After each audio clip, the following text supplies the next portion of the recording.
Good morning. I'd like to call to order the September 26, 2013 Oklahoma City Airport Trust meeting. First item on our agenda is to approve the minutes of the August 22nd, 2013 Oklahoma City Airport Trust meeting. What do the trustees desire? Move approval. Second. A motion and a second. Any discussion? Please cast your votes. And it is approved. Next up, Director's Report. Thank you, Mr. Chairman. Good morning, everyone. For my Director's Report, I have two presentations this morning. The first one is from Bill Case with Public Financial Management. Bill, would you come up? And he's going to give us a result of our bond sale, which was very successful for the Consolidated Rental Car Facility. Mr. Case? Thank you. My name is Bill Case. I'm with Public Financial Management. We serve as a financial advisor to the Airport Trust. I'm here to give a summary on the bond issue of the 31st series of bonds. Just a brief background on it. The purpose of the bonds were to issue to provide funding for the Consolidated Rental Car Facility project at the airport. The bonds were issued as junior lien taxable bonds with the full backing of the trust credit. Currently, there's no senior lien bonds outstanding. The bonds were issued as 30-year bonds with level annual debt service.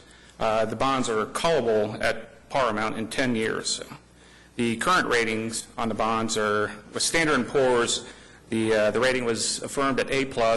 The outlook, however, was changed from stable to positive outlook. For Moody's Investor Service, the rating is affirmed at A2 with a stable outlook, and that's comparable to an A rating from the other rating agencies.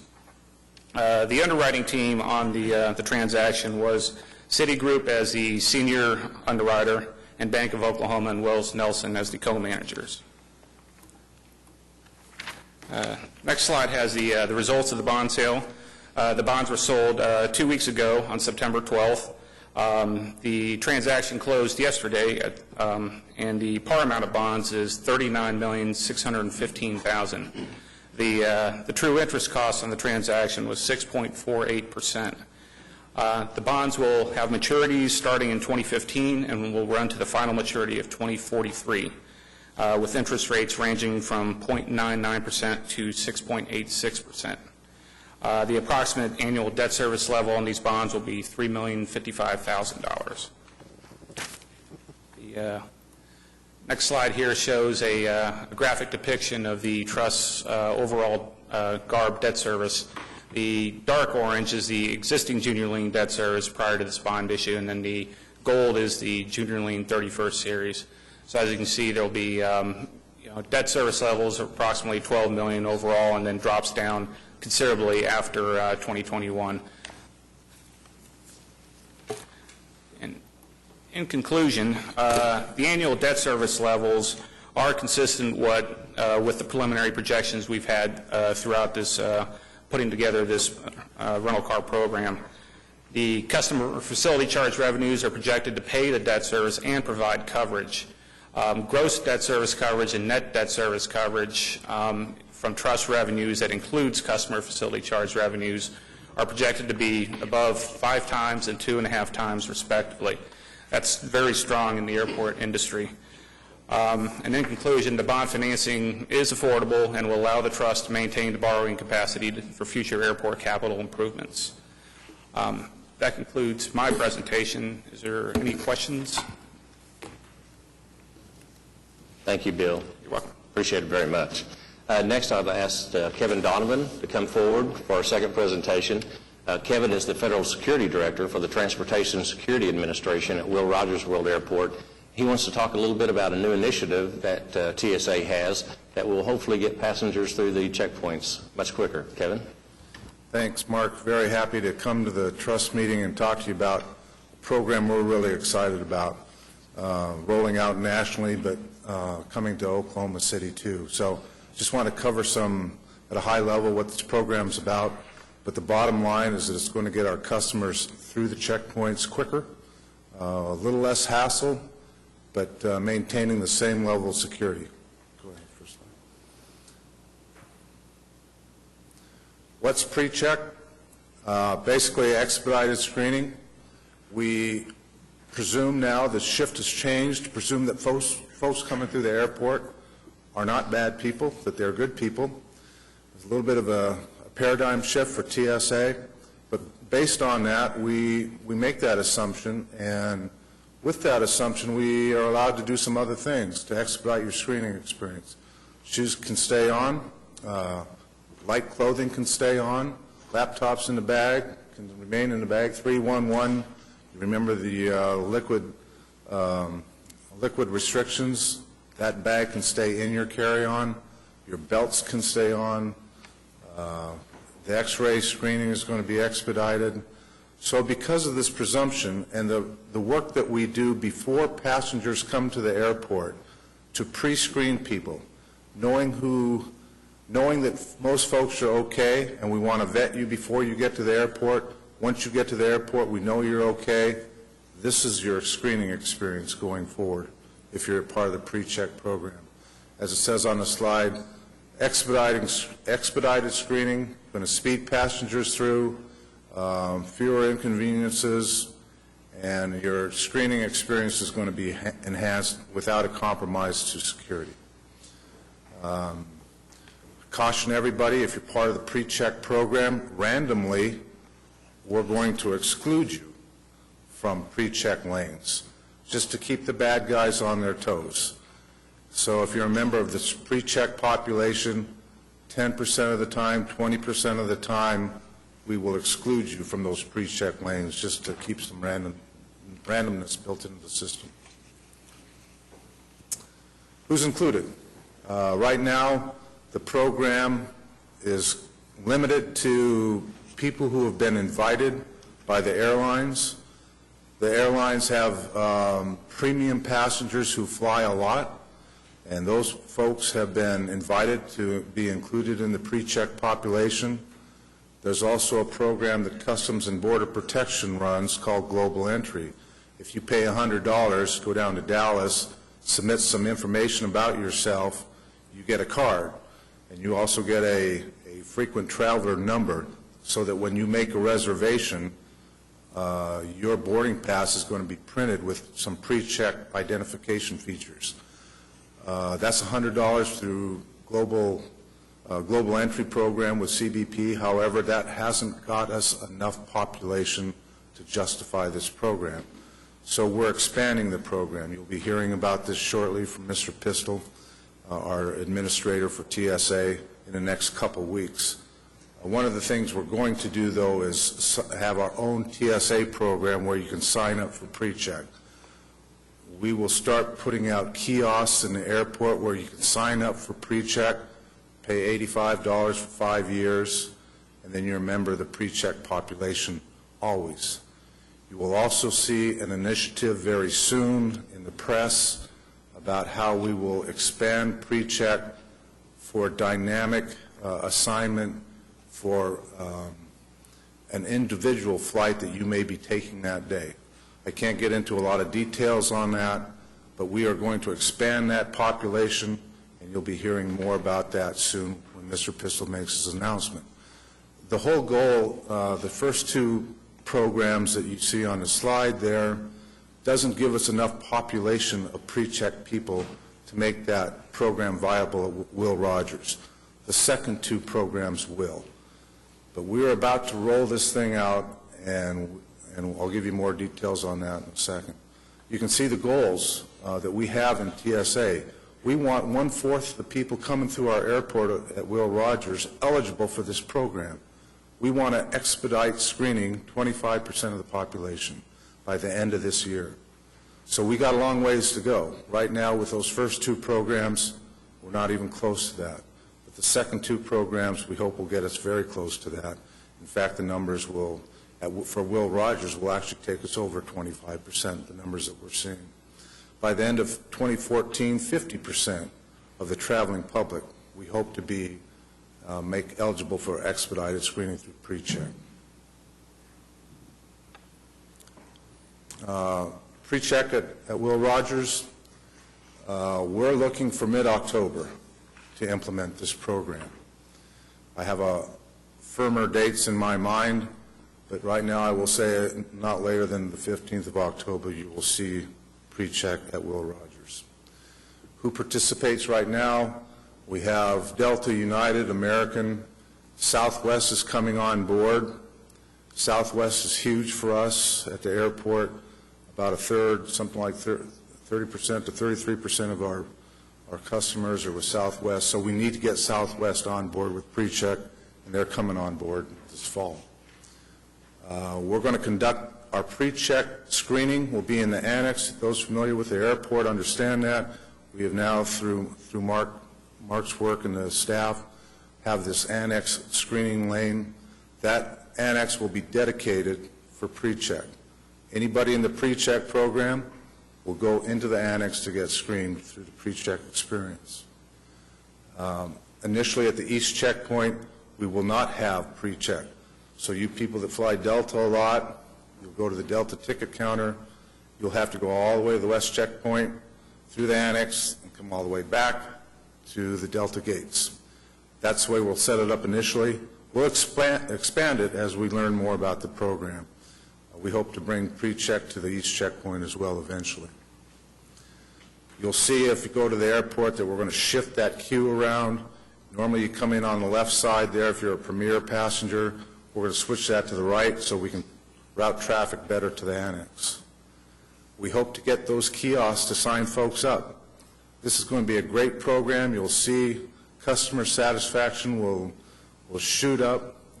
We've rolled this out at the biggest airports in the nation. The traveling public loves it, and we expect the same kind of reaction here in Oklahoma. We will do some more media stuff. You'll see some media stuff coming out, working with Karen and Mark's staff. You'll see some more information about that. Anyway, PreCheck, we're excited about it. You will see that we'll get a lot of positive feedback, and we'll expand this program as we learn more about it at Will Rogers. I'll take any questions you have. Thank you very much, Mr. Donovan. We're looking forward to it. Thank you. Mr. Chairman, that completes my report. Thank you, Mark. Thank you, presenters, for giving us that information. Moving on to our agenda, item 4, Will Rogers World Airport. Trustees, if you look at your agenda, you'll find item D down there deals with the awarding of a bid on a consolidated rental car facility. I would like to pull that from the discussion right now, and we'll take that up at the end of all the Will Rogers items. So what we'll do right now is we'll ask the the director to go through with the other items, and Will Rogers take care of that. Then we'll come back to item D. Thank you, Mr. Chairman. Item A is to accept the completed project with Diversified Construction of Oklahoma Incorporated for the Terminal Pipe Chase Installation and Repairs Project. Item B is to approve change order number 1 with Downey Contracting, LLC, for the replacement of some fascia at Hangar 3 at AAR, adding $6,125.22. Item C is adopting the resolution to waive the competitive bidding and authorize the sole source purchase from Clamshell Buildings for a hangar canopy for Hangar 1 at AAR Aircraft Services Incorporated.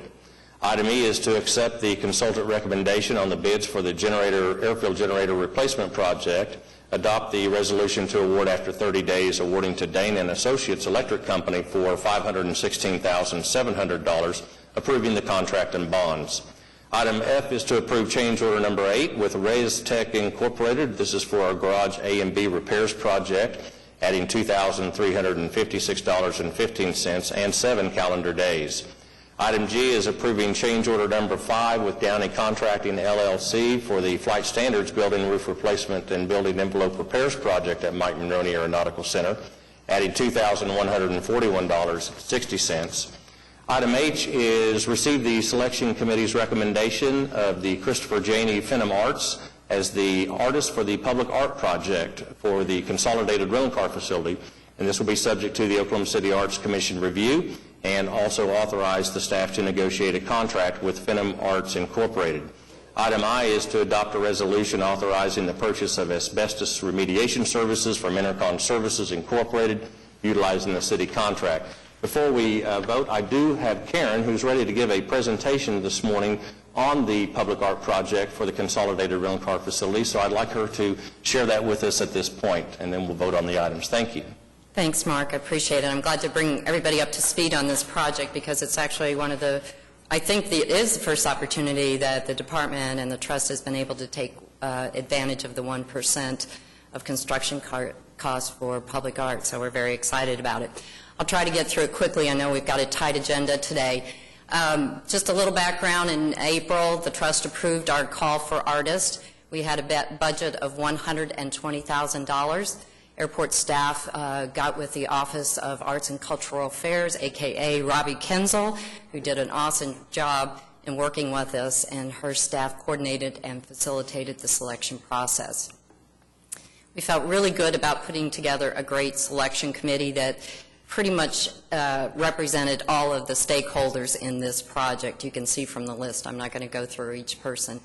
We had pretty stringent selection criteria. Obviously, the artistic excellence was number one, but there were some other very key factors that we needed to consider. Had this artist worked on projects of similar scope? What was it going to be like and take care of after the project, etc.? We were really pleased. This call to artists was very successful. We had 63 entries from artists from across the nation, all of them very qualified. And to my understanding, this was a very large number of entries. And so that says, again, a lot about what's happening in Oklahoma City and people's interest in it. So that presented quite a big job for the selection committee because we had to go through all of those, and we did that with a blind review, which meant we didn't know the artist's name, we didn't know from where they came, but we went through every entry and finally came up with 3 artists. These 3 artists, Christopher Jenny, Seth Palmater, and Walter Gordnier, they were all invited to Oklahoma City to bring an original concept to the committee for a personal interview. So we met again on the 13th to conduct the interviews. They presented their design, but also went into a lot more detail as far as budget, what it was going to take to maintain it, what the installation details, etc. So we had quite a bit of discussion after the project, but we finally came up with a recommendation, Mr. Christopher Janney with Phenomenon Arts. And you can see by the list of countries that he is truly a world-renowned artist. So we're very excited about his possibility of working on this project. He's a little bit different. He's trained as an architect, so he's very familiar with buildings, and he's also trained as a jazz musician. So his specialty are interactive installations, and he's been doing that for over 30 years. One of his real claim to fame is a series of works called Urban Musical Instruments, and they're in public buildings all around the world, parks, airports, libraries, pardon me, and they're all combine interactive technology with the architecture and light and sound. Sorry. I'm not going to play this video, but I left this slide in, and it's available to anybody that might want to see it. But there was a very lengthy feature on CBS Sunday morning that kind of highlighted his work, and it's kind of an interesting piece if anybody's interested. But he obviously has a lot of national acclaim. So Mr. Janney, this is my difficult part, is to try to present his concept without being here. But one of the things, as an architect, he wants people to look at buildings differently. He wants to look at them to look at their surroundings differently. For the Conrack, he looked at the building and decided that the place where pedestrians would interact most with this building would be the vestibule, the entry and the exit way to the customer service facility. So his proposal is entitled Sonic Gates at Oklahoma City.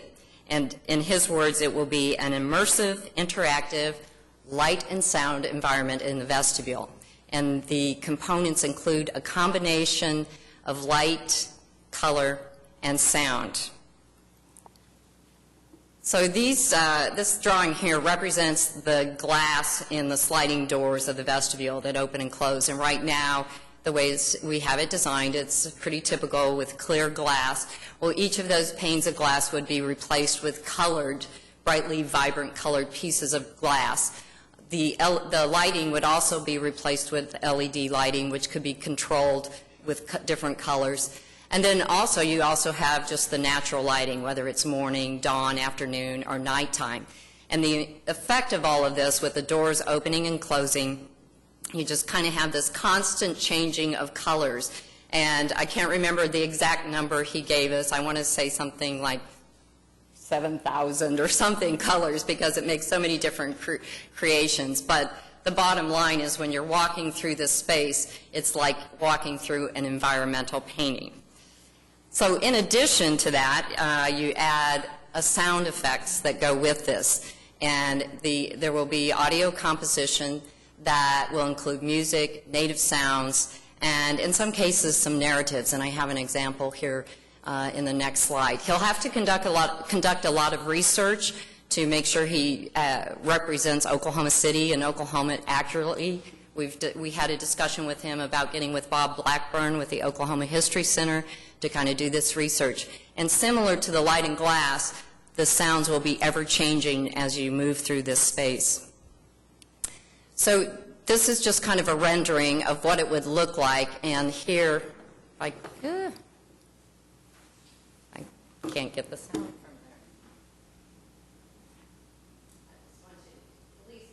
there.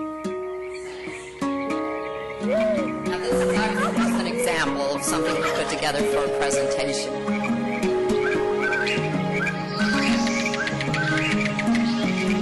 This particular one has kind of natural sounds.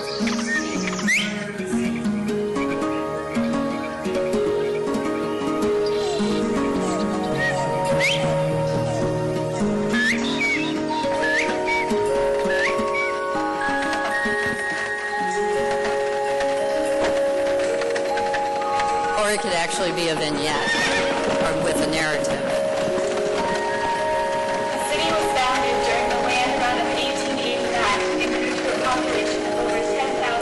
And of course, we got all excited about the possibility of bringing in some local events, maybe when the Thunder is playing in the championships, we could do something with that. So basically, that is our recommendation. We were very excited about this. This is something that is new for Oklahoma City, being an interactive kind of project. There's nothing else like it. It will definitely be a prestige piece because of Mr. Jenny's world-renowned reputation, so we're very excited about that. So the next steps, obviously we need the Arts Commission's review and recommendation, and they will be meeting on October 28th. It was moved a little bit later.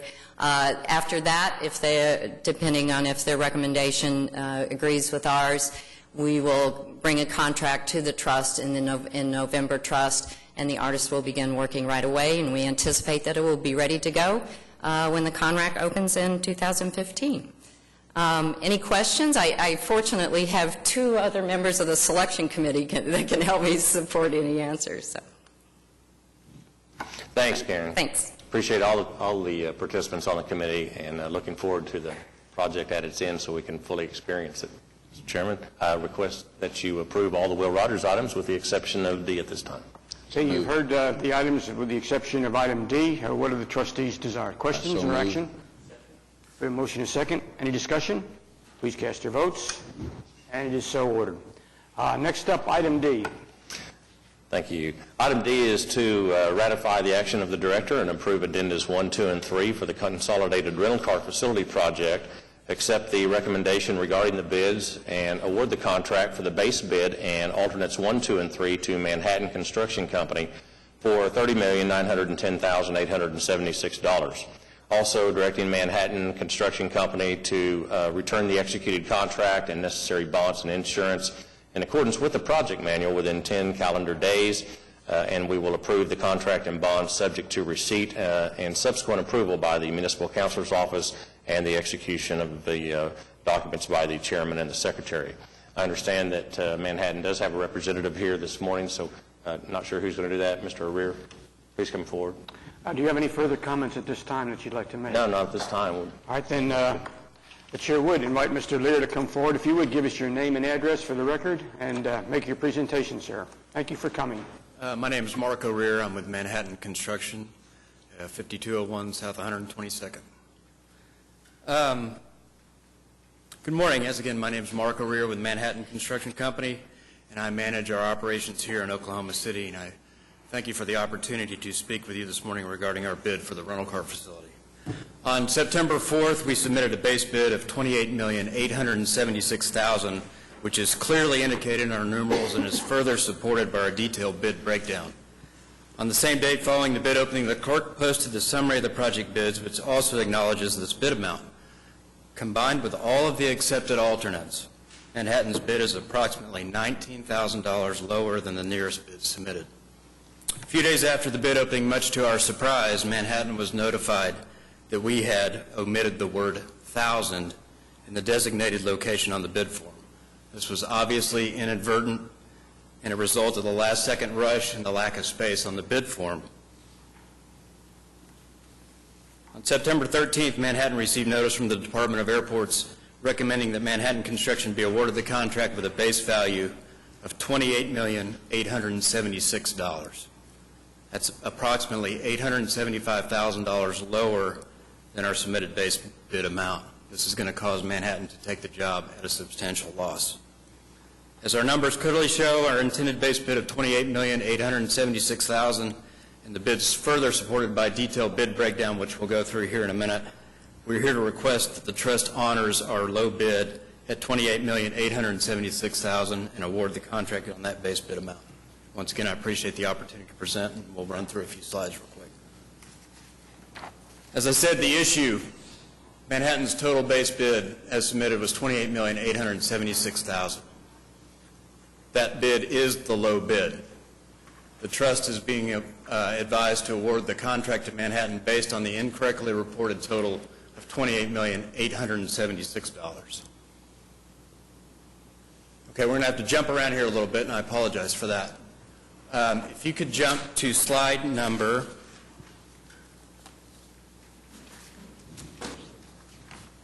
8.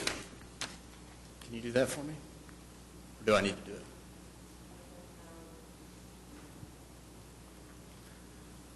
Slide number 8. The city clerk published Manhattan's total base bid of $28,876,000. All those numbers are correct. The city clerk's publication of this was approved by the city auditor and the procurement officer. If you could slip back up to slide number 5, please. Right there, down just a little bit.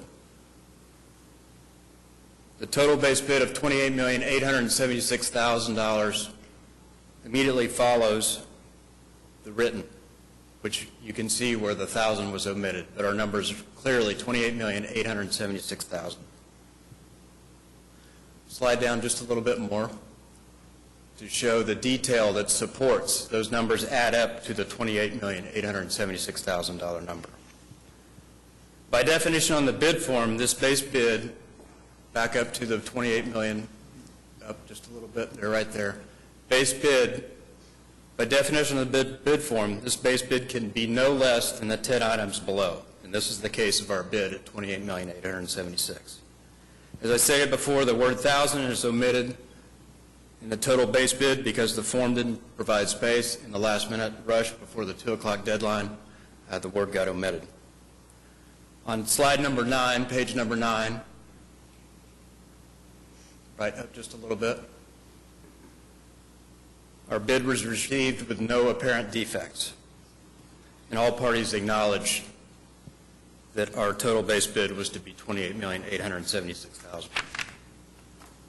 What should the trust do? If you could go back up to slide number 4, my summary.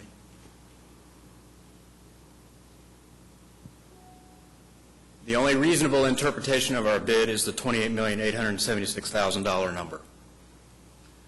The trust should award the contract to Manhattan at this obvious and acknowledged base bid of $28,876,000, and it's our opinion that we should not play legal gotcha in an attempt to force us to perform the project at $875,000 loss right out of the start. The trust has complete discretion to waive any perceived irregularities and make the award in the best interest of the trust. If you could slide down to the last slide, please. The last, very end, very end.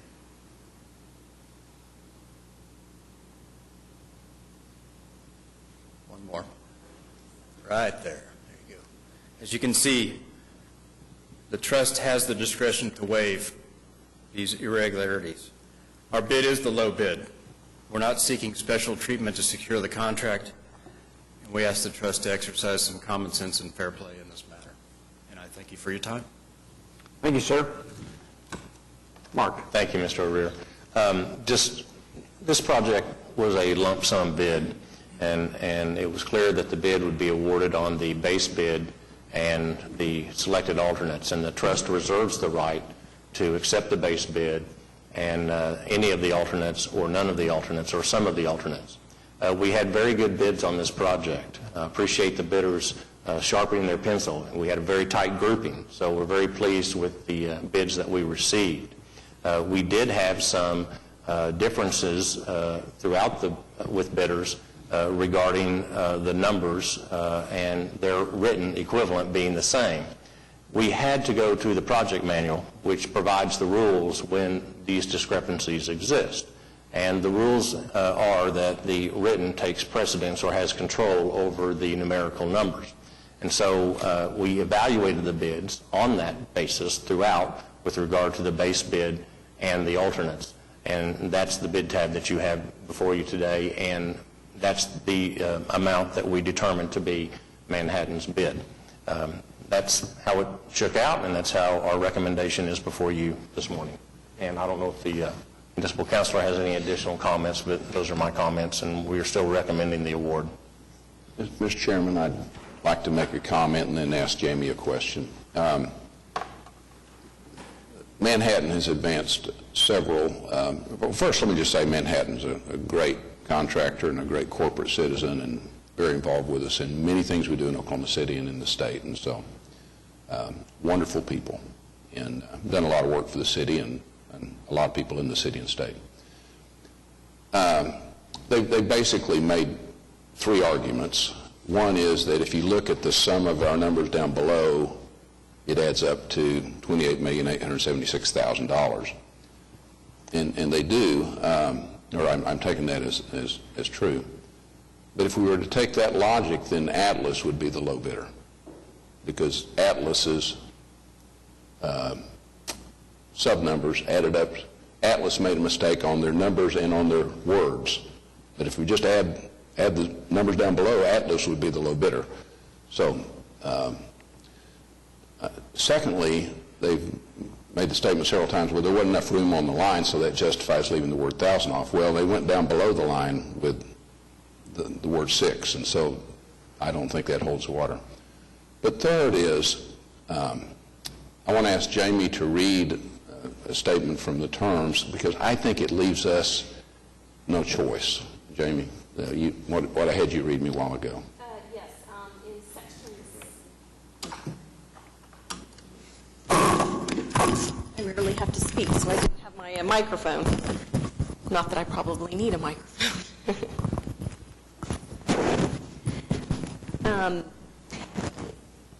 You'll see in the recommendation from Guernsey as to who was the low bidder and how those were evaluated. This exact language is in your packet for you, but it's from section 620 of the specifications, paragraph 5, and it's talking about the preparation of your bid. And it says that the bidder shall submit his bid and all required affidavits or other documentation on the forms furnished and approved by the trust. All blank spaces in the form shall be correctly filled in, and the bidder shall state the price, written in ink, both in words and numbers, for which he proposes to do the work contemplated or furnish the materials required. Such prices shall be written distinctly legible. In cases of conflict between words and numbers, the words shall govern. And so that's, if basically my position is if we take part of Manhattan's argument, Atlas could say, well, then we're the low bidder. If we take another part of the argument, I understand Flintco's next low, they would probably have every right to sue us and say we're not following our own rules. And we do thousands of bids every year in the city, and I think we would have chaos if we didn't follow our own rules. And so I think this is a very unfortunate situation, but I don't see that we have any choice but to do what we've said in writing, what everyone agreed to, the terms of the bid. And it's a mistake. It's a costly mistake. But I don't know that we have any choice but to follow staff's recommendation. Thank you, Kurt. Any other questions or comments?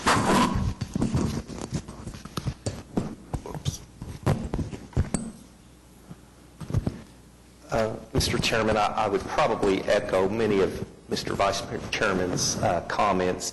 It's certainly an unfortunate situation, and based upon three very close bids, as Mr. Humphreys pointed out, it appears that any decision that we make may result in some type of legal action to try to get an outside party to help determine what is the correct answer on this. So not that I encourage that, I hope we don't have to do that, but based upon my understanding, I would agree. I think we're bound by this decision, and it's unfortunate, and I wish it didn't have happened this way, but I think we are required to move forward with the recommendation to accept the number as written, and we'll see how, the consequences of that. That's my, again, I think it is very unfortunate. I wish it would not have happened in this manner. Any other comments? Jamie, let me ask you a couple of questions, if I could. From the legal perspective, we are bound to accept the bid as being recommended here? Are you bound to accept it? Yes. The trust could make, if there was a motion to be made by a trustee from the floor to modify the recommendation before you, that could be done. Based upon the project manual itself, the project manual, which was equally applied to all bidders, and all bidders were subject to the rules, and all bidders, when they submitted their agreed to follow the project manual and to have their bids judged according to the project manual. All bidders did agree that their words that they write would trump their numbers. So the recommendation is consistent with the project manual? Yes, sir. And so if we were to do anything other than that, what I'm going to call, we'd be hanging ourselves out on thin ice of changing the rules after the fact. Yes, sir. Okay, well, that was, Yes. okay. And one other question.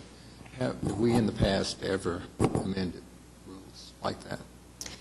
Well, as Mr. O'Rear pointed out, that the trust does have the right to waive technicalities. And generally, a price is an essential function to the formation of a contract and an agreement. And so, to that extent, price is generally not considered a formality, or a technicality, I should say. We have waived on occasion items that were non-statutory or non-required to the formation of the offer, the bid, or the contract. For example, that might have been a signature left off on an affidavit that's not required by statute, or something along those lines, not something that is an $875,000 difference in a contract. Any other comments or questions? What are the trustees' desires? I take no pleasure in it, Mr. Chairman, but I'll move that we accept staff's recommendation. We have a motion to accept staff's recommendation. Second. A second. Any further discussion? Please cast your votes. And it is so ordered. Thank you for coming. Mr. Director, Thank next you. up. Thank you. Wiley Post and Clarence E. Page Airport request approval for item 8 to approve a easement with Coxcom LLC doing business as Cox Communications to do a fiber installation for Hangar 6 at Wiley Post Airport. Item B is another easement with Coxcom LLC doing business as Cox Communications. This is to install fiber at Hangars 3, 3B, and 3C at Wiley Post Airport. Item C is to approve the purchase of painting services from the Trust Annual Maintenance Contract and adopt a resolution authorizing the purchase and installation for new carpet utilizing a city contract. This is for interior building improvements to the FAA building at Wiley Post Airport. Item D is adopting the resolution authorizing the purchase of environmental services, also utilizing a city contract with Intercon Services for Wiley Post Airport. That's all items under general aviation. You've heard the items under general aviation. What are the trustees' desires? Second. Motion is second. Any discussion? Please cast your votes. And it's so done. General. Under general, request that we receive item A, which is to receive the delinquent accounts receivable report. I might add, I want to congratulate staff. There was only one delinquent item on that report, so great job for that. Also, the construction project status report as of September 26th, and the budget to actual report as of August 31st. Item B is approve amendment number 3 to the agreement with Diversified Construction of Oklahoma. This is for our annual miscellaneous services, repairs, and maintenance contract. This is a renewal of their contract not to exceed $300,000 for 1 year, whichever occurs first. And that's all the items under general. Thank you, Mark. You've heard the items under general. Trustees' desires? Motion is second. Any discussion? Seeing none, cast your votes. It's so done. Lease and other agreements. Item A is to approve supplement agreement number 3 to the passenger airline operating and lease agreement with Frontier Airlines. This is the extension to extend the agreement until December 31st of this year or upon completion of negotiations, but no later than June 30, 2014. Item B and C are assumption and agreements, use agreements for the sale of T-hangar units at Wiley Post Airport with PWA Incorporated. These are individuals transferring hangars from one party to another. And item D is approve an assignment and assumption agreement also for a hangar site at Clarence E. Page Airport for the storage of privately owned aircraft, also transferring the asset from one party to another. That's all the leases today. You've heard the leases. Trustees' desires. You've heard a motion and second, and it is approved. Item 8, adopting a requisition resolution. What is the trustees' desire on? Please cast your votes. And it is so done. Next on the agenda is to enter into executive session. Do we need to vote on that? Yes. Okay. Chair will entertain a motion to move into executive session. Motion is second, and is so ordered. We will move into executive session. We will return on the conclusion of our executive session. Thank you.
We have returned from executive session.